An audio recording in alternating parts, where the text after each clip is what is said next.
mga panahong iyon, nahirapan si Jerome na tanggapin ang kanyang kondisyon.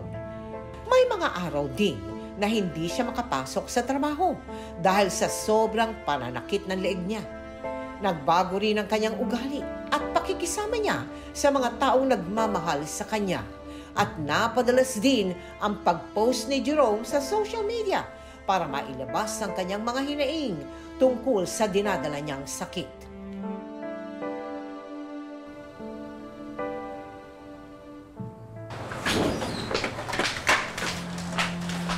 Jerome, ano to, ha? Ano yan?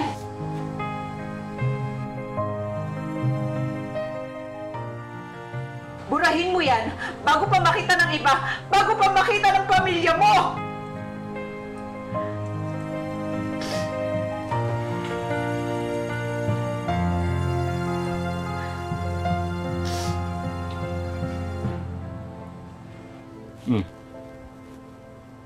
Deleted na.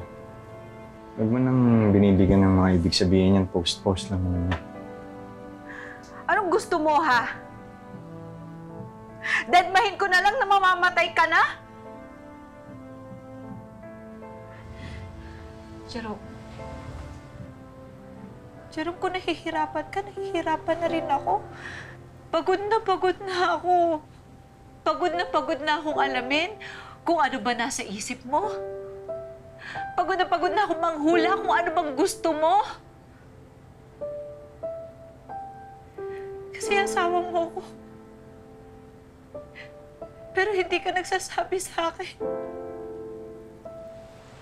Pagod ka na? Ako nga, hindi ko alam kung ano nangyayari sa akin.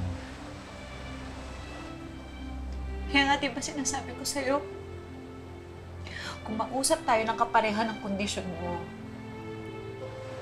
para mas maintindihan natin yung sakit mo. Para ano? Para makita ko yung sarili ko sa kanila. Para mapakita mo sa akin kung gaano ko ka-disabled dahil sa kondisyon na meron ako. Para makita ko kung ano yung magiging itsura ko pag lumala na itong kondisyon ko. Ano ba yan? Yung doktor na hindi masabi kung ano yung kondisyon ko eh. Naisip mo ba yung nararamdaman ko? Di ba hindi? Kahit kailan, hindi na masasagot yung tanong ko. Paano bukas kung hindi na ako makapagsalita? Kung hindi ko na masabi sa'yo kung gaano kita kamahal. Ano ba kung gaano kasakit yun?